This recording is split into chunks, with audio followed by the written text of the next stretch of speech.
Good day and welcome back to another Gekishin Squadra video. In this video, we're going to do a start of Season 1 tier list, basically ranking the characters in terms of who I feel is going to have the most impact on Season 1, who I feel is going to be incredibly solid, and then who I feel is going to maybe not be so great. Now I want to preface this by saying two things. Firstly, I will update these lists when the new characters release, when Topper releases, and when Gotenks releases. Secondly, I think Gekishin Squadra is decently balanced as a game. I think each character in the right hands can be effective.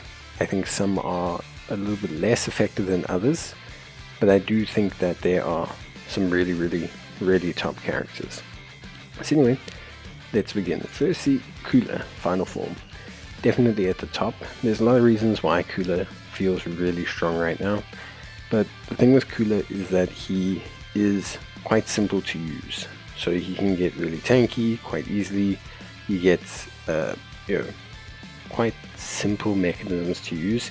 He's a little bit slow, but if you can kind of pace yourself and not lose the game in the first 4 minutes, you have pretty much post 7-minute win conditions with Cooler. So he's definitely very good. For me at least, I find him to be absolutely really rock solid and an incredibly good character to use. So definitely something I would highly suggest to most people to use and to try to use overall. So next we talk about, obviously, in terms of the list, probably characters that are top in their fields. So I think characters that are pretty decent. So outside of Cooler we have Cell Perfect Form. Really solid character. I think he's probably my second favorite tank in the game right now. What makes him really solid is that bioenergy. Base health, HP, armor will increase the more bioenergy that he obtains, and he can kind of scale really well if you can get everything moving with him. So he's really solid from that perspective, and he's really good, provided obviously you can accelerate at the right pace. So from that perspective there's a little bit of cadence with him, but he has good tempo. Krillin, probably my favorite technical character right now. There's a lot about him, just the debuffing, so the mark and everything from his solar flare is really good. The mines are a really powerful positional tool that he can use, and his destructo disc, especially if you can get the marking right, can do some really good damage. So there's definitely that for him. I think then I'd probably say, for me at least, it's either Caulifla or Vegeta. So I would say probably Vegeta. Very good, very simple to use, just a guy that scales well, and when you can get those abilities off, he's great in group fights. He's got a lot of annoying AoE, and he's one of the few characters that has some amount of CC with all the pulls and everything that he does. So I think he's really good from that perspective. Then we have Kale Berserk. So Kale Berserk's an awkward character. Sometimes you can have a Kale Berserk just not make things work, and then other times you can have one that just absolutely pops off. The key to Kale is utilizing that evolution break, that ultimate. Her level 5, when she clicks it, she can absolutely one-shot most characters, and so being able to time that well and then turn that into ramping is very good. She also has a nice combination of ranged abilities, which I think makes it work really nicely, so that's really good. And then I'd probably say, last but not least, we're looking at Super Saiyan Goku. Super Saiyan Goku, just super simple to use. The Spirit Bomb late game is very annoying, really powerful, and yeah, she's just one of those characters that can be really good, and he's simple to use, so it's always good. Next we'll talk about kind of characters that are good. Not necessarily top of the list like these guys, but they're good. They're reliable, can do good damage, they are very useful in a lot of comps, so they can really make things work. So let's talk firstly, let's go and dive into technicals. So definitely we have, for me, Gohan, and then we have Android 17. I think really solid. The two of them do different things, of course, but I think they're definitely very solid. If you look at Gohan, what makes him really good is that, leave this to me. So he has the ability to defense up and provide a huge AoE defensive boost, which is great in kind of your fights. And then he also has some good buffs for everyone as well with his ultimate, which is really good. And then he can use that as well to create a nice AoE effect. So he's a great buffer, especially if you have like a Cooler, or you have like a Kale, or even a Super Saiyan Goku on your team, then he's great for that purpose. Android 17, just really good technical character, brings a lot of great stuff to the table. Barrier Knuckle is super irritating because the movement speed down can really cause some problems. Barrier Ball as well can also be super duper irritating. It's a great way to debuff, and they're very easy to hit, both of them. And then his Android Barrier is also really solid. Lots of movement speed with him, which is really helpful in this game because movement is absolutely crucial towards success. Then, we talk a bit more about some of the DPS characters. So I think for me, definitely Super Saiyan 3 Goku is here. And you could arguably put him here and switch like this if you want to. You could even have both here. I think he's really solid. He's taking people by surprise right now. Definitely, for sure. I think he's good. He is usable. He is big, high impact damage. The Kamehameha is very annoying as well because you can move it.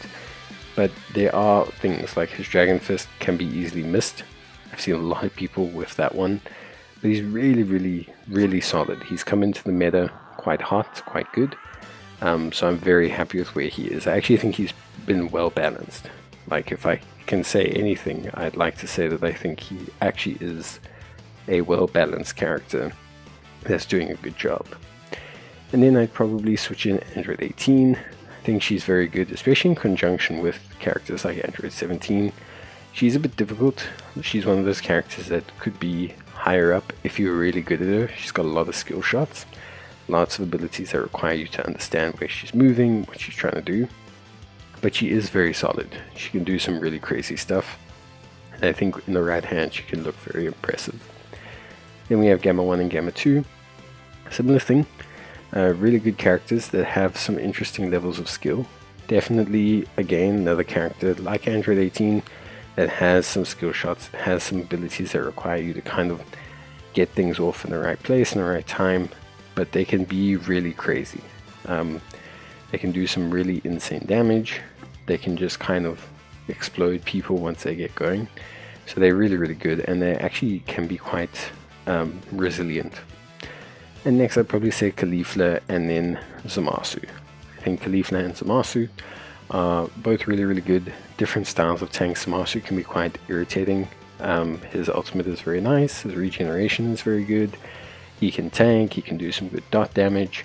And Caulifla, obviously, also, I would say, pretty solid. Very different to Zamasu and some of the other tanks. She can be very different, but her energy release is really good with movement speed up.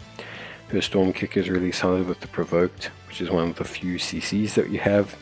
Then she has crush cannon. Her big thing is that her provoke is one of the few CCs in the game.